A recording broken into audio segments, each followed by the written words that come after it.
Last week na nga ngayong linggong ito ang mga laban sa PBA para sa elimination round ng PBA 49 Commissioner's Cup. At maaari pa ngang magpalit ng import ang mga teams na naghahabol pa sa spot para sa PBA playoffs ngayong conference. At pwede din naman nilang palitan ng import nila pagpasok na sila sa PBA playoffs. Kaya't narito nga ang mga best available na imports na maaaring kunin o ipalit ng mga teams na pasok sa PBA playoffs o naghahabol pa lang ngayong linggo. Top 6. Angelo Kwame. Si Kwame nga ay ang backup naturalized player natin sa Gilas, Pilipinas. At siya nga din ay may kontrata ngayon sa Meralco Boats para sa East Asia Super League Tournament. Pero siya nga ay considered as local sa tournament na to dahil naging naturalized player na siya sa Gilas. At ngayon nga ay naglalaro din siya sa SGA Pilipinas bilang local player para sa 34th Dubai Tournament.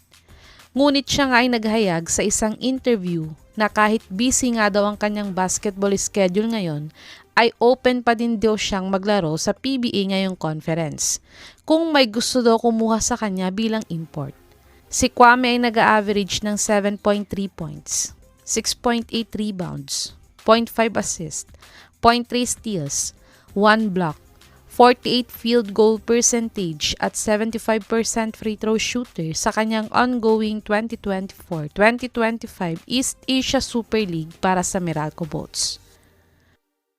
Panoorin natin ang mga best basketball highlights ni Angelo Kwame kung gaano nga ba ito kagaling na player.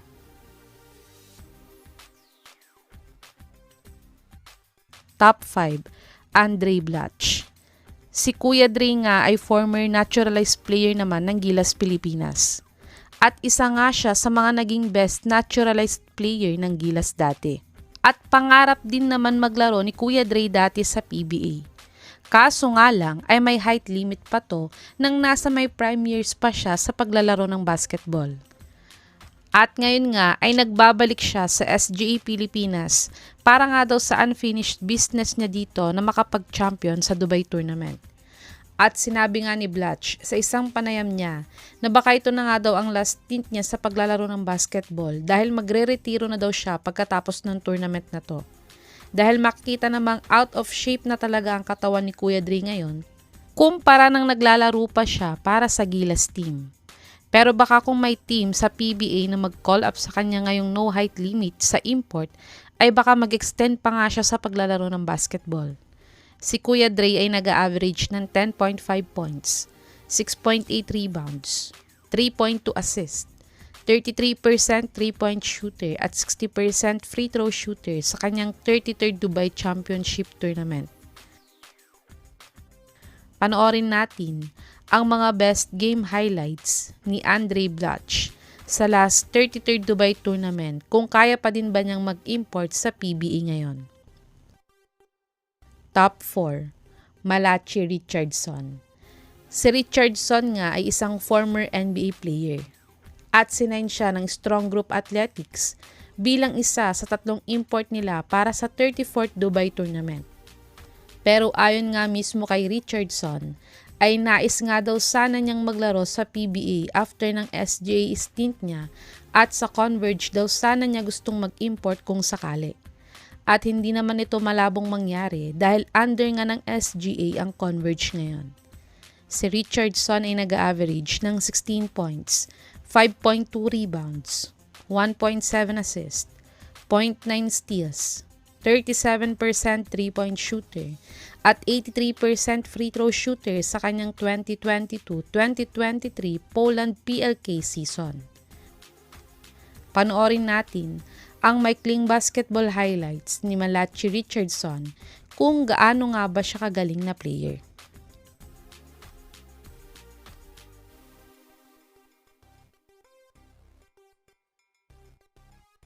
Top 3. Sam Deguara. Si Deguara nga ay 7'6" na big man at former player din siya ng Taiwan Mustangs. At siya ay currently sinign ng Zamboanga Valientes at naglalaro sa kanila para sa 34th Dubai Tournament. At ayon nga mismo sa kanya sa isang interview nga, ay may mga PBA teams nga daw na kumokontak sa kanya ngayon upang gawin siyang import ngayon dahil no height limit naman ang conference ngayon ng PBA.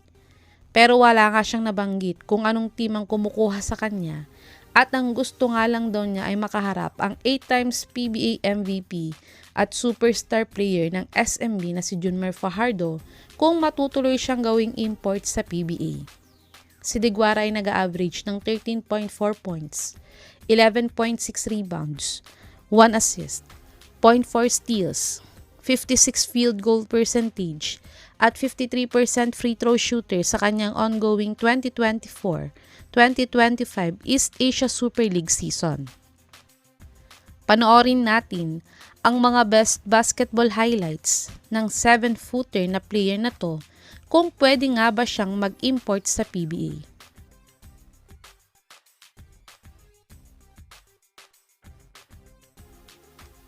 Top 2, DeMarcus Cousins. Si Boogie nga ay naglalaro ngayon para sa SGA Pilipinas. At siya nga ang naging kapalit ni Dwight Howard sa lineup nila. Dahil hindi nga available si Superman ngayon dahil sa busy schedule niya. At ayon mismo sa latest interview ni Cousins, ay gusto nga din daw niyang maglaro sa PBA pagkatapos ng Dubai tournament na to. Pero open naman din daw siyang maglaro sa kahit anong Pro League basketball dito sa Pilipinas. Pero ayon naman sa source na to, ay tinatarget nga daw kunin ng Converge at SMB itong si Cousins para gawing replacement import nila sa PBA playoffs.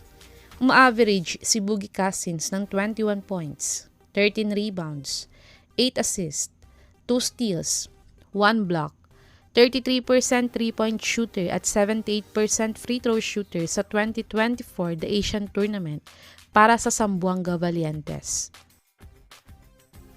Panoorin natin ang mga best basketball highlights ni Cousins kung kaya din kaya niyang dominahin ang PBA pag nag-import siya dito. Top 1, Chris McCullough.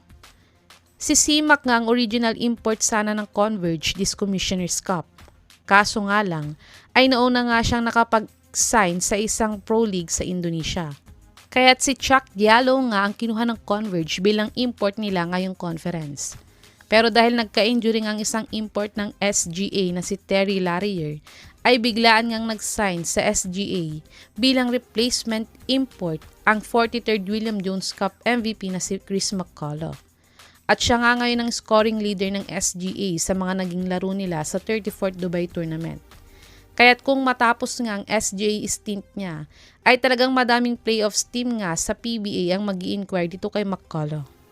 Nag-average si C-Mac ng 21.1 points, 8.1 rebounds, 2.8 assists, 1.6 steals, 1.8 blocks, 20% 3-point shooter at 73% free throw shooter sa kanyang 43rd William Jones Cup tournament.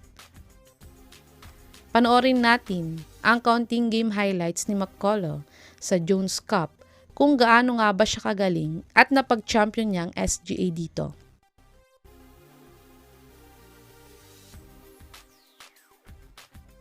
Ito ang mga top import players na maaaring gawing replacement import ng mga PBA playoffs team o humahabol pa sa playoffs ngayong PBA 49 Commissioner's Cup.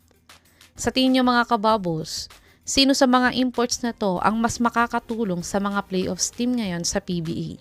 I-comment nyo na po yan sa baba.